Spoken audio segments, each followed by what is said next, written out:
My name is Bo. I am a resident staff member here at Hokyoji, and I am happy to introduce Reverend Kyoku Tracey Walen.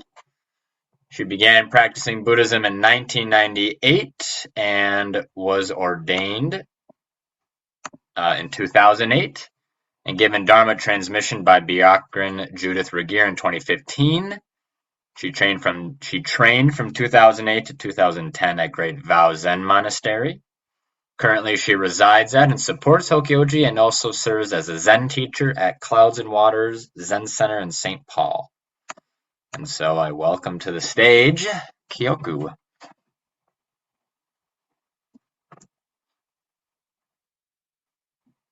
Oh, you're unmuted, or you're muted, Kyoku. This is a continuous reminder. This is practice. Unmute. It's good to see you all. I'm glad to be here, and I want to start with a dedication acknowledging Indigenous peoples, including, apparently, from my research, Sac, Fox, Sioux, and Winnebago tribes, who were driven from the land we occupy now by our forebears. I want to dedicate my talk this morning to my parents and all parents, to all teachers, and to every spiritual seeker of any stripe who do their best, as we all do, by the light that they have to see by. And I want to dedicate it to all those in unhappy states. May we all be free from suffering.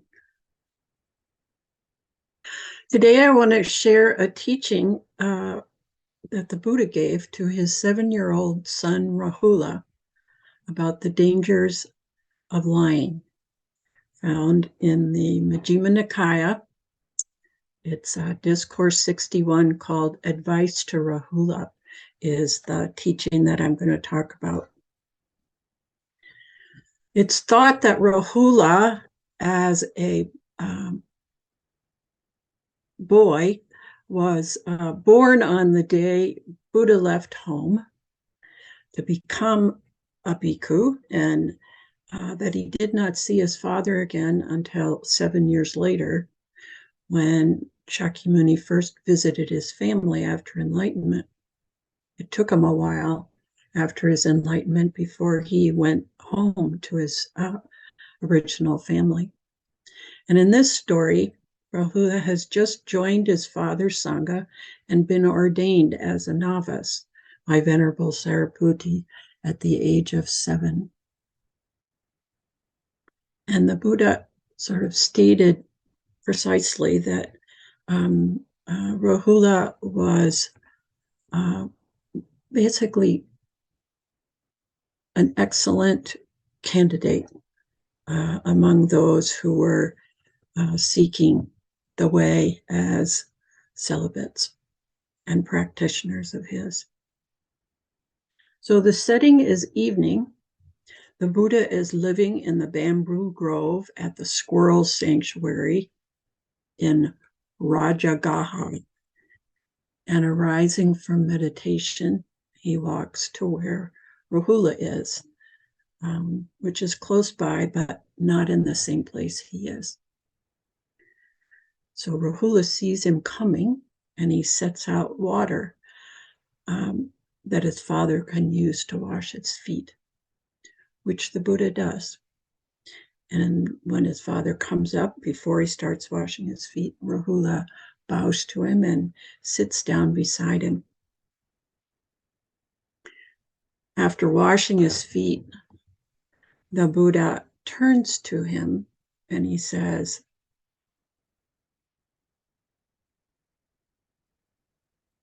Rahula, do you see this little bit of leftover water remaining in the water dipper? Yes, sir, says Rahula. That's how little a contemplative there is in anyone who feels no shame at telling a deliberate lie. Having tossed away a bit of the leftover water, The Blessed One says to Rahula, Rahula, do you see how this little bit of leftover water is tossed away? Yes, sir. Rahula, whatever there is of a contemplative in anyone who feels no shame at telling a deliberate lie is tossed away, just like this water I'm tossing away. Then he turns the water dipper upside down and he says, Rahula, do you see how this water dipper is turned upside down? Yes, sir. Rahula, whatever there is of a contemplative in anyone who feels no shame at telling a deliberate lie is turned upside down just like that. Just like this dipper I've just turned upside down. Then Buddha turns the water dipper right side up and says to Rahula, Rahula, do you see how empty and hollow this water dipper is? Yes, sir. Rahula, whatever there is of a contemplative in anyone who feels no shame at telling a deliberate lie is as empty and hollow as this water dipper. So if I'm putting myself in Rahula's place, however enamored I am of my father, I'm feeling a little differently maybe than when I first saw him coming down the road to see me.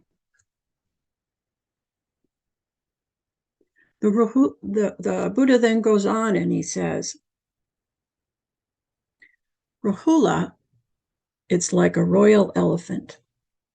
And he goes on from there to say,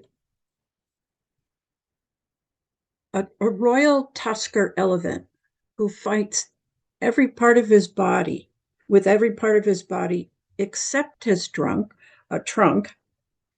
his forefeet, his hind feet, his forequarters, his hindquarters, heads, ears, tusks, tails, but not his trunk. Hold on a second, I just lost my place. He says, his rider will think to himself, he fights with everything but his trunk. He has not yet given up his life. But then, he says to Rahula, when the elephant battles with his whole body, including his trunk, his rider realizes that the elephant has given up his life. Now there is nothing the elephant would not do. So too, Rahula, Buddha concludes, when one is not ashamed to tell a deliberate lie, there is no evil that one would not do. Therefore, Rahula, you should train thus. I will not utter a falsehood even as a joke. Now we can imagine, I think I can anyway, how Rahula might be feeling at this point. He's really under the gun. And even though at this point, he probably is paying close attention and trying to respect what his father has to say, we can feel maybe in our own bodies just some of this knowing this I can't squirm away from anything. We don't know if Rahula has told a deliberate lie, but we can reflect in our own lives. Probably something like that at some point has happened in his 7-year-old life. So then the Buddha pauses and kind of shifts gears. But again, he really zeroes right in on Rahula. Rahula can't just sort of go to sleep and sort of go, right. He says, what do you think, Rahula? What is the purpose of a mirror? Reflection, sir. And the Buddha then unfolds The full training process, which includes one should reflect before, during, and after actions of the body, of the speech, and of the mind. One should ask oneself, would this lead to affliction for me, for others, for both? Is it unwholesome with painful consequences, with painful results? And if so, Rahula, then definitely you should not do it. And it is unwholesome then. And if it is unwholesome, then if it is wholesome, then you may do it. And further, one should reflect as one is doing the action and after the action. So this pretty much covers everything. It takes a couple of pages of talking from the Buddha with a lot of repetition to establish that if you're going to tell a deliberate lie, this and other actions of the body should always be treated with reflection before you do them, while you're doing them, and after you're doing them. And of course, if you do tell a deliberate lie, the Buddha says, then you should confess it, reveal it, and lay it open to the teacher or your wise companions in the holy life, and undertake restraint for the future. This is kind of a big deal. Don't do it again. To acknowledge the wrong and commit to refraining in the future is what leads to growth. This repeated reflection is the process of abandoning the causes of suffering. So it is the sign, the action, the intention of one who is committed to following the way, who is committed to following the path to free themselves from suffering. So this is not new news to any of us, whether we're Buddhists or not. We all have familiarity with deliberate lies, with deliberate lying. And probably none of us, as we sit here, could say, I've never told a deliberate lie.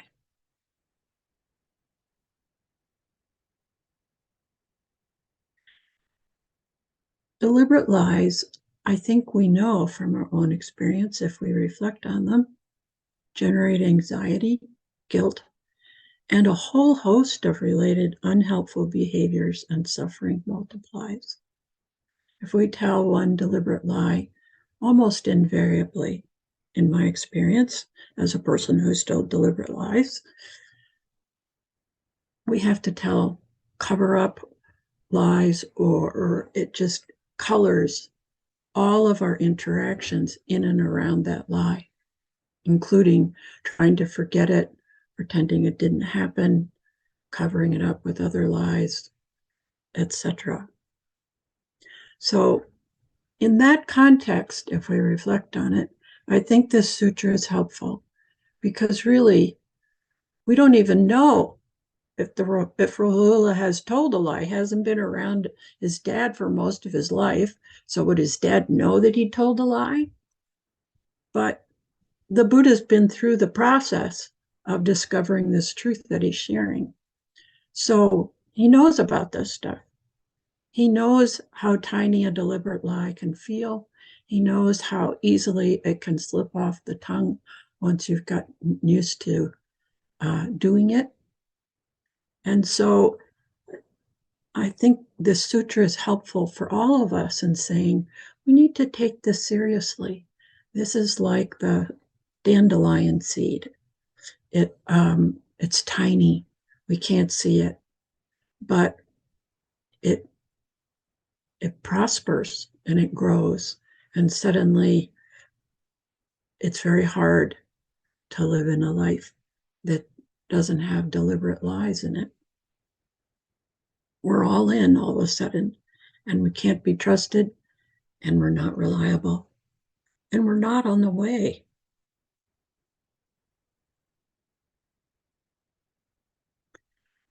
This sutra, I think, is also helpful because you don't just you're not damned to hell for eternity. This is just part of the process of being a suffering human being from the Buddhist standpoint.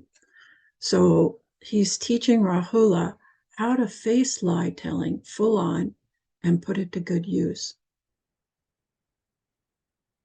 So already when we take that seriously and we take it up as an ongoing practice, as something that we're paying attention to and alert to as we go through the day, already then we've chosen some ease for ourselves and for all beings. When you meet somebody, in my experience, and I hope it's yours too, who really takes truth telling seriously, then you kind of know it. And this is really another thing that comes out in this sutra between his father and Rahula. The Buddha isn't saying, did you tell a lie? He already knows about deliberate lying. He already knows what that feels like, where it goes. So in a way, it can be really scary because you feel very exposed all of a sudden. And at the same time, there's also a deep knowing of just being seen. I see you, and you don't have to jump off a cliff. Terrible punishments aren't going to suddenly arise. But the truth of the matter is, you're already suffering from the deliberate lie. And Buddha knows this. And it's like, I know you want to be happy, and you can't do it this way. You have to be all in on not doing it, or you're simply not trustworthy. So already, just as we listen and take this in and process probably, possibly embarrassment or shame or fear, we're already exercising wisdom and right intent. And if we follow in this particular example, right speech.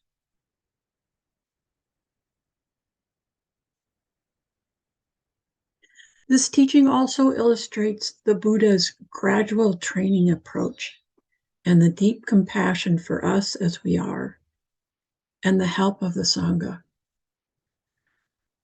This process of making a promise to yourself and the Sangha, and then confessing when you haven't done what you want to do, intend to do, know is the way that will be the best for you and others. That's not going to just arise instantaneously. It's not a magic trick. It's not a pill that you can take. It's something that means that most probably you won't get it the first time around. And so that is the process of really retraining ourselves, of giving rise to alternate conditions so that non-suffering has the conditions for arriving. And we have the conditions to practice it. But just as it takes a while before we can get up and walk, and even when we walk, it takes a long time before we're so proficient we don't have to think about it. So this kind of tells us and gets us into the habit of this whole approach to our life. If we don't take it seriously, or there's exceptions, and of course both of those things happen for all of us regularly in our lives, then we're being more dangerous. we're being more reckless than we know, and we're kind of not wanting to know how reckless one is.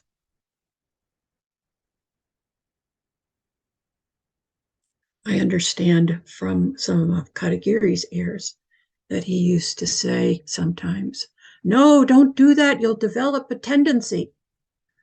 So that's why, and his understanding was clear too, that tendencies are a planting of a seed, however tiny, however small the tendril of the root that grows from that seed. It's there, and it will continue to grow according to the ways that we feed it. And we won't like it, and it won't be good for anybody else either. He also said, you can do, which is the other thing that we face when we take up making a commitment, like he's telling Rahula he needs to make, that we contemplate continually, we pay attention to continually to what we're thinking, what we're doing, and how that's played out in our actions, and how that looks when we look back on it, and doing repair by confessing it and getting the help of the Sangha. These are not new things, and yet it's so easy. I've been telling some of our staff members that when I look at our bell tower here at Hokyoji, it's beginning to get sort of a lilt to the side. It looks like, and the thought came when I first really noticed it, is my practice sliding?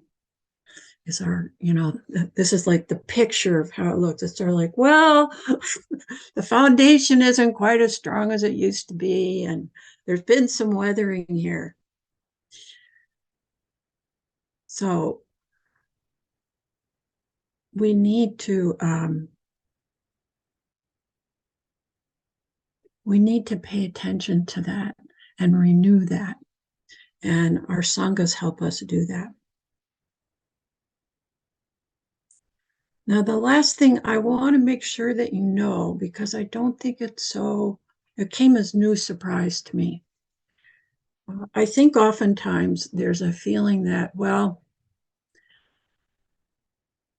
if I'm not a monk, I don't have as many rules, and they're not as tough, and I don't have the system to hold me up. So it makes it harder, I think, when you're not a monk, when you're a lay person. And it's like, I'm already married. I don't want to give up my family. I need to earn a living. I don't know how to do that without interacting with influences that make it much harder to be upright. Unlike the picture of a monk in Buddha's time who had a lot of supports, however uncomfortable they might be from time to time, who had a lot of supports. And what I want to share with you is that there's a whole sutra where there's a wanderer that comes along into one of Buddha's camps, I guess we could call it, and starts querying him on sort of the practice of monastics and lay people. And, it's kind of so if a monastic does this, then is that something that kind of gets you to nirvana? Or I think what's the phrase that gets used? I'm kind of blocking on it. A stream enterer. Can you become a stream enterer if you're not a monastic? Is the first basic question. And the Buddha says, yeah. He says, I've got lots of lay people, hundreds of lay people who listen to my teaching and follow my teaching. So you can be a lay person. And in this case, I guess back in that time, yes, you could be a lay person, but then you still needed to be celibate, which of course was a big differentiator between monastics and lay people. So he's saying, so even if you're not a full-blown monastic, even if you're a lay people that's celibate, So it's possible for you to become a stream enterer that way to achieve full nirvana. And the Buddha says, yeah, I've got lots of people that are in that category.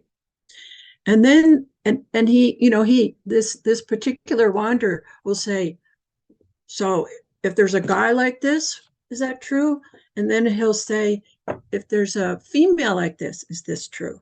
So we're really covering a lot of territory, males, females, monastics, people who are diligent practitioners. But then he says, how about lay people that enjoy sensual pleasures? So how about people that get married and have children and eat meat and drink alcohol? And the Buddha says, yeah, there's a bunch of those too. They qualify, male, female, even though they're enjoying sensual pleasures. And his caveat to that, in part, is he's saying the reason they can become stream enterers, because there's another sutra where some of the naysayers about the Buddha say, oh, he just turned this guy that's definitely, a sinner into, declared him a stream enterer. So what kind of practitioner, what kind of teacher can he be if somebody like that can become a stream enterer, according to him?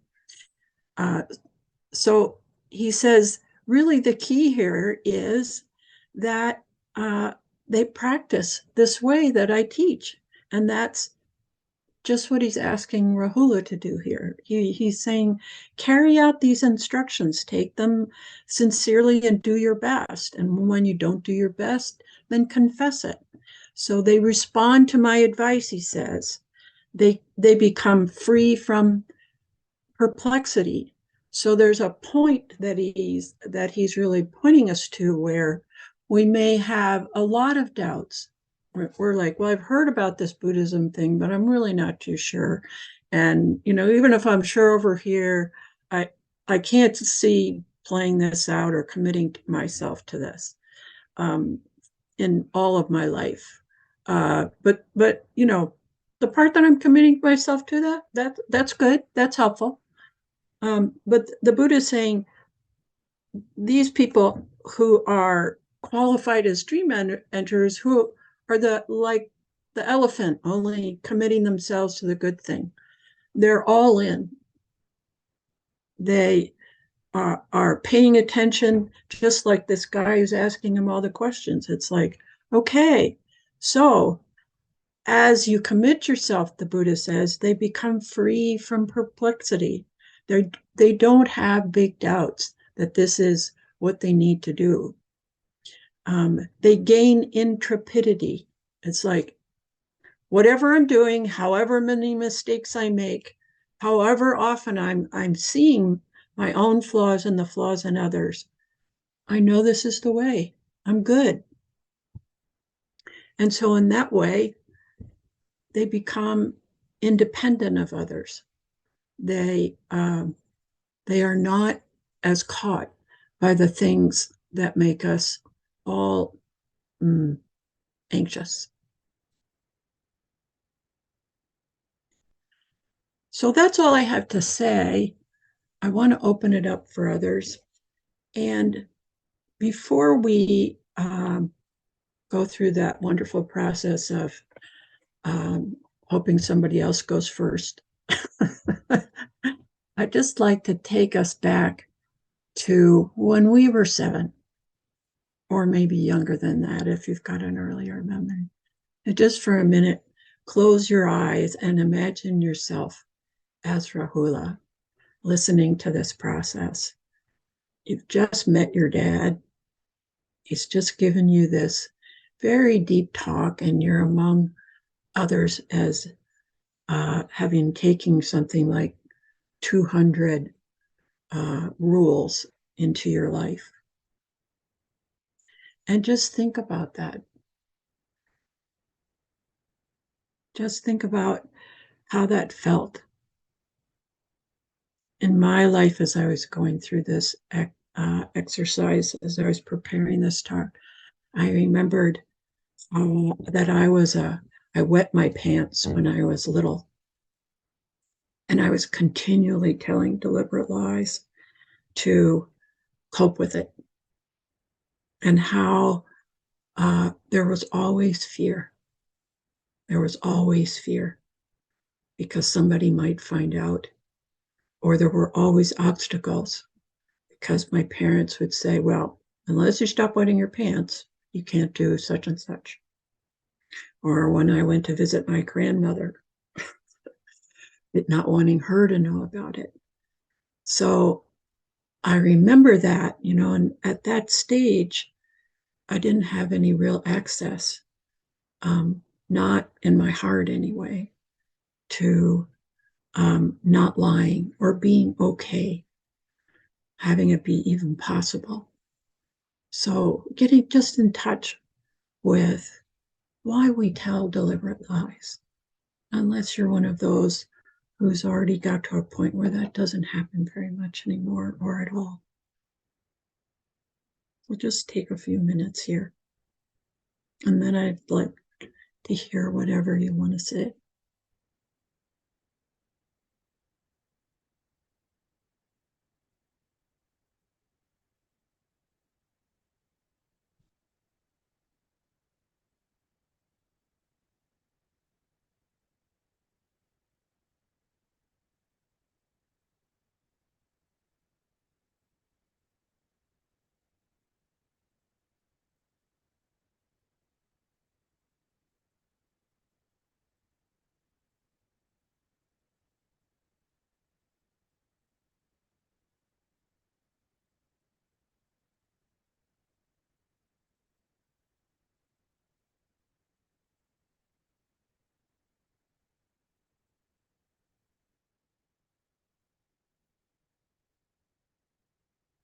All right, we have at least a half an hour.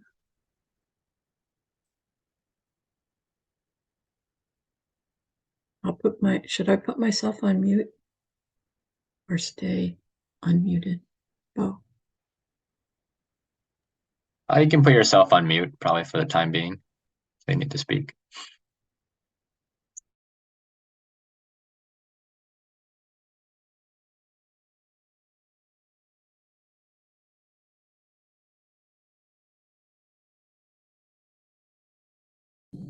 If I could just interject with a brief comedic interlude, I'm really glad that we only take 16 precepts.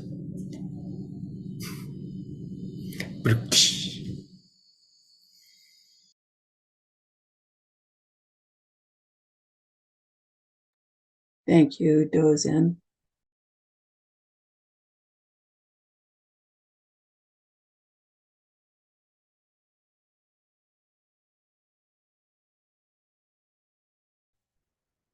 I have a question. This is Laura. I'm wondering if you could give comment as to how to respond to someone when you know they're deliberately lying.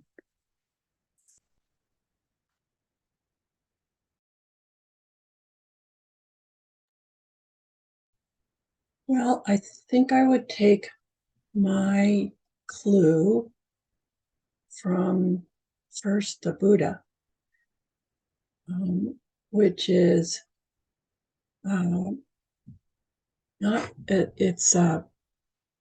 it's not the easiest thing to do, where without accusation, but simply observation, finding a way to let the person know that they're lying.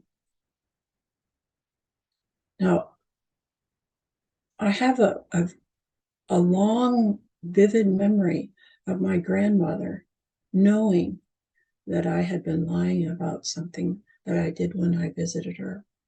And I was afraid to tell her the truth. And my basic policy was, if you start with a lie, you stick with a lie, no matter how ridiculous that is. And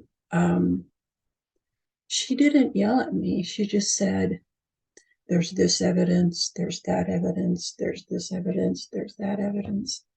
And when I still stuck to my story, She just didn't talk to me anymore. I don't know if that's a great model, but I remember it to this day. I remember it to this day. And I wish I had had enough maturity and wisdom to, even long after the fact, say, you know, you were right. And I'm really sorry that I didn't trust you. I just didn't have that much courage or that much commitment to the way. Does that help? Yes, thank you. And I think you hit on it also a little bit ago when you said, trust or courage also come with safety. So how to create safety for others so that you can let them know, but they don't feel threatened through the letting them know. And that's, it's one thing easier to do, at least for me with a child, but it's harder for me to do with an adult. So that's a practice for me anyway. Thank you. Yes. You're welcome, Laura. And we can expect to make mistakes as we learn how to be skillful in that way. But, there is something that in this process of stopping and reflecting before, during, and after, that really is the conditions and creates the causes for the arising of those skillful means. We may not have a clue, and then all of a sudden, just inquiring, how can I do this? If what I'm planning isn't a good idea, should I do anything right now? Sometimes doing nothing is the hardest.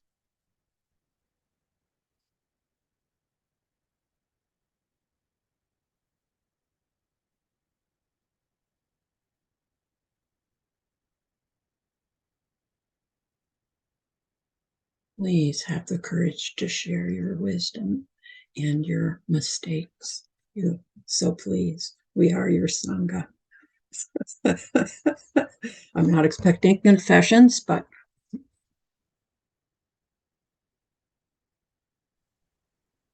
I had experienced as probably a 7-year-old of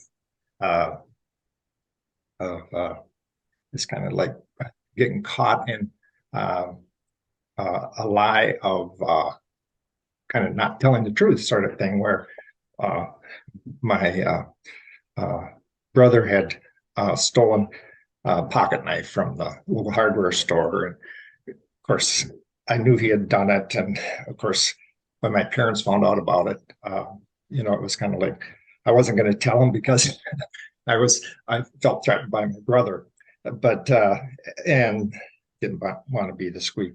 So anyway, and of course, my mother's phrase was always, "One lies and the other swears to it," sort of thing. So, but, always had that. But later in life, I had the experience. I guess little Catholic guilt sort of thing. I used to call it the sins of omission sort of thing, where it wasn't by. Let me just. The story was that I caused fairly minor damage to somebody's vehicle accidentally, but they didn't know about it, and I didn't tell them. And so I didn't tell a lie. I just omitted telling the truth, and so I didn't have the courage at that time to do it. And of course, I have the whole chain of, this person's much more wealthy than I am, and so on and so forth. Just the whole chain of excuses to justify one's ego, just comes up. So anyway, so there's my confession.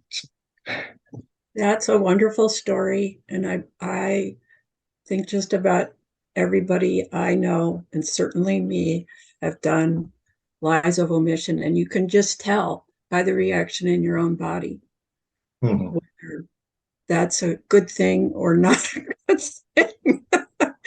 It doesn't usually take a lot of reflection, but it takes a lot of courage. Takes a lot of courage.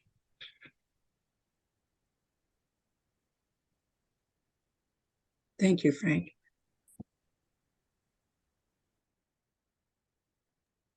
I guess I'd like to make a little comment on the sins of omission. It's always kind of interesting noticing, like, if almost deliberately omit something, it just like there's kind of a fear of getting figured out. It's like, that will come up of like that's kind of the habit energy of like, I'm going to keep doing something just so this person doesn't find out, and then can create a lot of being like anxious and whatnot, of being like, oh, I hope like I'm not leaving any clues here and there, and it kind of becomes this own little game of maybe even putting on more lies just to cover up the one lie, and so on and so forth. So very interesting comment. Thank you. That's a beautiful example of how we perpetuate our own suffering, isn't it? And it's familiar to all of us. It's familiar. Yeah.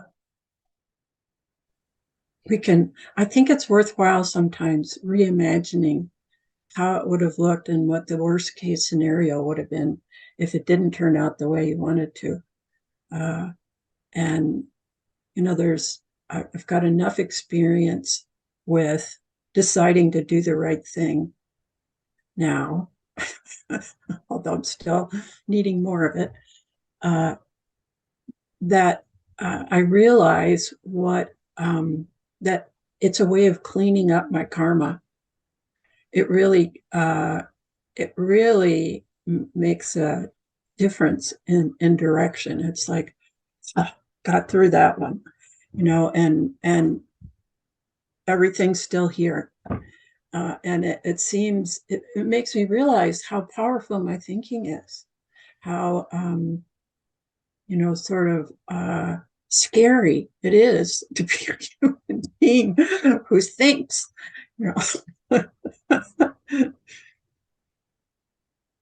Thank you both.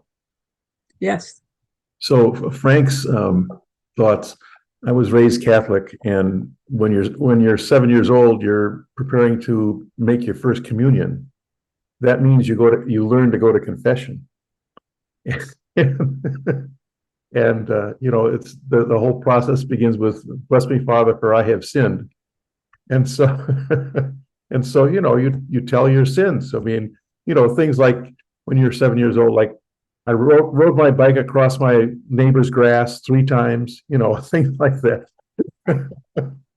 and the priest would give you absolution and then say 3 Hail Marys and 2 Our Fathers, whatever, and don't do that again. Or sometimes would say, kind of rarely, go and knock on your neighbor's door and let your neighbor know that you rode across her grass, kind of thing, But the interesting thing about the confession piece was that when you confess your sins, and then you got this penance, saying the Our Fathers or the Hail Marys, you felt wow, it's like, wow, I mean, I'm free, my soul is free. I'm just feel really good because it's all gone, and it's like you just took a bath, and you're fresh and clean all over. It was really quite amazing, actually. So anyway, just interesting memories of being 7 years old. Thank you for that. I remember thinking that the Catholics were kind of cheating with this. Episcopalians didn't have it. Go ahead, Mary. Thank you so much for that great Dharma talk. What first struck me was this is all such an embodied experience. I felt anxiety. I feel tense at times when you were talking. I feel tension. I really felt it. And on John's comment and a couple other people, when I was a kid and still as an adult, because I think what you experience as a kid, you experience as as an adult. I think it's hard to get rid of that. But the fear and the shame of being punished, like from the outside, okay, this is your punishment, as a feeling, general feeling, you feel so much fear because there's at a time when you're needing support. And I think Laura brought this up, when you need support to help, maybe to reorient yourself, you're being punished, which creates fear. And then that doesn't encourage change or reorientation. So one word that I rarely hear or never really hear in Buddhism, but I think it's there, is forgiveness. Maybe it is there. It's just not a word I hear of. And you hear that in Christianity all the time. But I think the idea of self-forgiveness or compassion, with support. You said Sangha. Maybe that's a friend or, whatever, you need support. You can't really do this alone. And you need support for if you are making good decisions, hard decisions. That was hard. That took courage from other people. That's wonderful. Then you can start to embody that. I feel, that's been my experience, kind of moving in that direction from my childhood to my more adulthood, adopting Buddhism. Those are my comments. Thank you. I love your emphasis on support. I think one of the things that we tend not to be all that enthusiastic about in Buddhist practice is actually having, I think it's at least once a month or twice a month, confession, renewing the precepts there. That happens in monastic communities. It doesn't often happen in the lay communities or lay sanghas that I've been part of and observed. It's here at Hokyoji, for instance, we don't do a full moon ceremony where we renew our vows.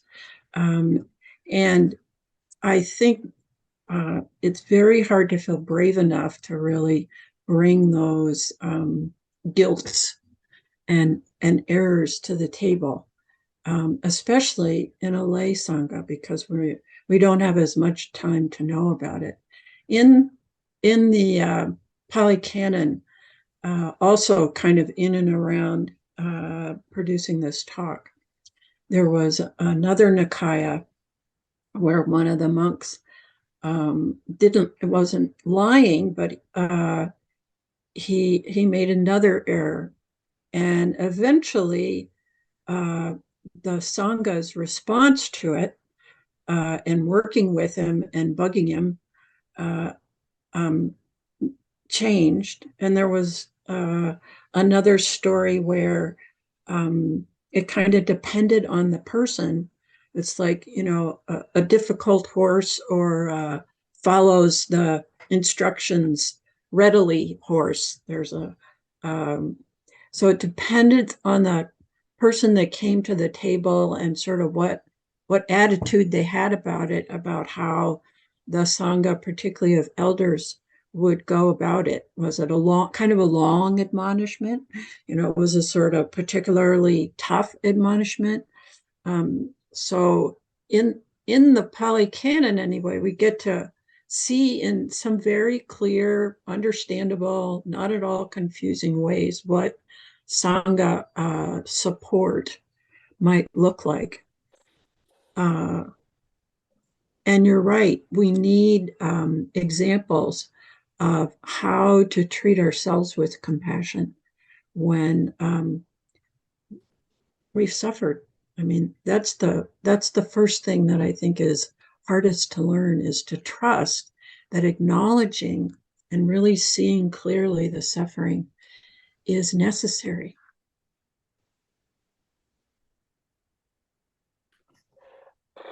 So eventually I'll get around to support, and that brought some stuff up. But when I was 7 years old, I was not very, I had a lot of imagination, and imagination kind of rolled over into, if people asked me things, I wasn't sure what exactly was fabrication versus a lie versus telling the truth. So if someone would say, you know, what happened in school today, because I heard rumors that the teacher had preferences, I would pass that along. I'm not sure if that was the truth or not. I'm not sure if that was a deliberate lie. I'm coming up with a narrative that I can put out there. So I think that's something that we do. So one time I was in band and we had a band concert, and I had my dad's 62 Dodge Lancer, and I offered to take some of my friends home for take them home after the concert. And I needed to stop and buy gas, and I bought gas, and I came around the back of the gas station, and I was kind of showing off because I really liked that car. It was a really strange car, but I really liked it. And I was kind of showing off, and I kind of gunned it, and I ended up hitting another car that was coming out. And there was some incidents of one car was kind of blocking my view. And then I tried to come up with this narrative where I wasn't showing off. I was just cruising along and hit this car. But one of my best friends at the time said that wasn't the case. And I said, oh yeah, you're right, that wasn't the case. And it felt so much more solid that here I was trying to push this narrative which would have been simpler, but there was a solidity to what he was saying that I said, yeah, that's what happened. I messed up. And then, of course, I had to talk to my dad, and I was expecting, my dad was he wasn't a very unusual person. And he didn't quiz me at all about what happened. He basically said, sometimes, you know, you put your nose out there and sometimes you hit things. That's pretty much what he said. So it's like, so now I've got to internalize the fact that I wanted to make this narrative, but I didn't. And now I can't even push that out, the true narrative. But at the same time, I felt support from my friend, from telling me the truth of what I was doing, and also support from my dad of saying, yeah, that's what happens sometimes. So it's like, that's what happens in good situations. But I think we continue to try to make these narratives. And I know there's parts of my life where people ask me, well, what happened there? And sometimes I'll just simplify. Because it's a simpler narrative, and the details are just so messy and gooey and sticky that I don't want to go there with some people. So I'll just say the simplified, slightly fabricated version of a narrative. And I think that's much, much easier. It's a deliberate fabrication, it's a deliberate lie, but it's also much easier on everybody, I think. So I think there's this thrust to always create a narrative, one way or the other.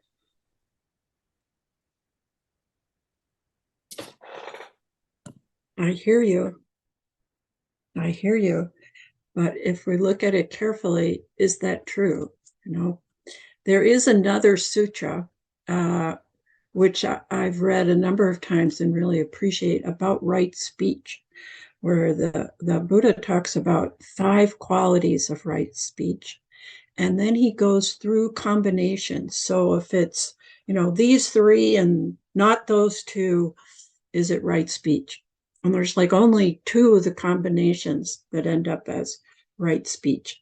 But one of the ways he teaches you to tell in the sutra is, he said, a bodhisattva knows whether this is the right time, the right place, and the right thing to say.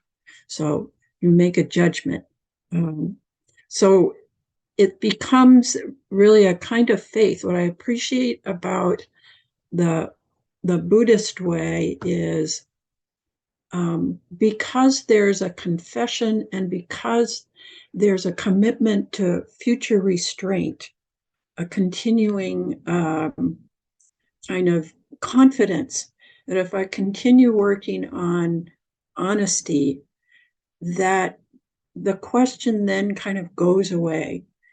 Whereas, I remember I have a twin sister, and she went to Catholic confession, and she got some Our Fathers, and the one that involves Mary. Either way, she didn't know any of them. So, it was just sort of Our Father, Our Father, Our Father, and Mary, Mary, Mary. And I was very curious about it. And I have to say, when I tried it out, it didn't work very well for relieving anxiety. I realized, not in a really clear way when I was little, but I've realized since, if I'm sort of skimming the edge of things, then that's something that invites me to take a closer look. It's like, well, okay, now we're at the after part, and does that seem to do the job? And usually I know.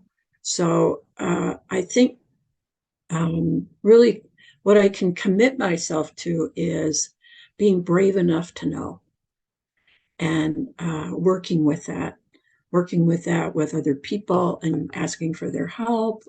And there's some awful experiences that go through it, and yet knowing that this is just what I have to go through to really pulverize the discomfort, to really feel clean and clear, really helps immensely. So I see what he says, that, essentially you don't have to be perfect, but you do need to have gotten far enough on the path to really commit yourself to following it, and not continually doubting its ability to just so to have some real strength in your it's like, maybe this isn't everything it should be, maybe this isn't the way, and in my experience so far, it's better if I do than if I don't, so I'm going to keep doing it. That's all for now. I better watch the time. We've only got 2 minutes left. And thank you for sharing that, because of course this is what we all struggle with. The actual experience, and having to grapple with really kind of non-suffering speech in situations that are complex and difficult to really discern the truth.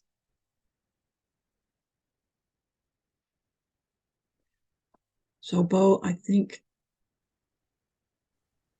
probably, does anybody want to have any last minute anything they want to say here? Thank you all for sharing. I really appreciate everybody being willing to put their truth on the table. Yes, Aikyo? Yeah, I just wanted to thank you for your talk. We also don't have a full moon ceremony at MCMC, and I have been at the precept renewing I've been to one at Dharma Field, and I really appreciated it. And I think it is really important to have support for, you know, focusing on renewing our vows in terms of speech, lying, all of it. Yeah. So thank you. Very nice. Thank you. Thank you for bringing us back to that. I appreciate it. Okay, it's time, Bo. All right. Thank you, Kyoku, for your talk. Very lively discussion. I have posted the download link in the chat for any of those who would like to participate in that. Next Sunday, we have Shoto Spring giving the Dharma talk. And in terms of events, on July 17th to the 23rd, we have the Clouds and Water session. And there are a few personal retreats in between then. And if you would like to do a personal retreat yourself, feel free to contact us. Another way you can support Hokyoji is to follow us on Facebook, Instagram. Please share our Facebook post. Aaron's doing a great job at the communications. And you can also, we sit Wednesday through Saturday, 6:30 a.m. Central Time to 8 Central Time with a check-in. So please feel free to join us there too. We'd love to see new faces. And with that, let's go with the 4 vows. Beings are numberless. I vow to free them. Delusions are inexhaustible. I vow to end them. Dharma gates are boundless. I vow to enter them. The Buddha way is unsurpassable. I vow to realize it. Thank you all. Thank you.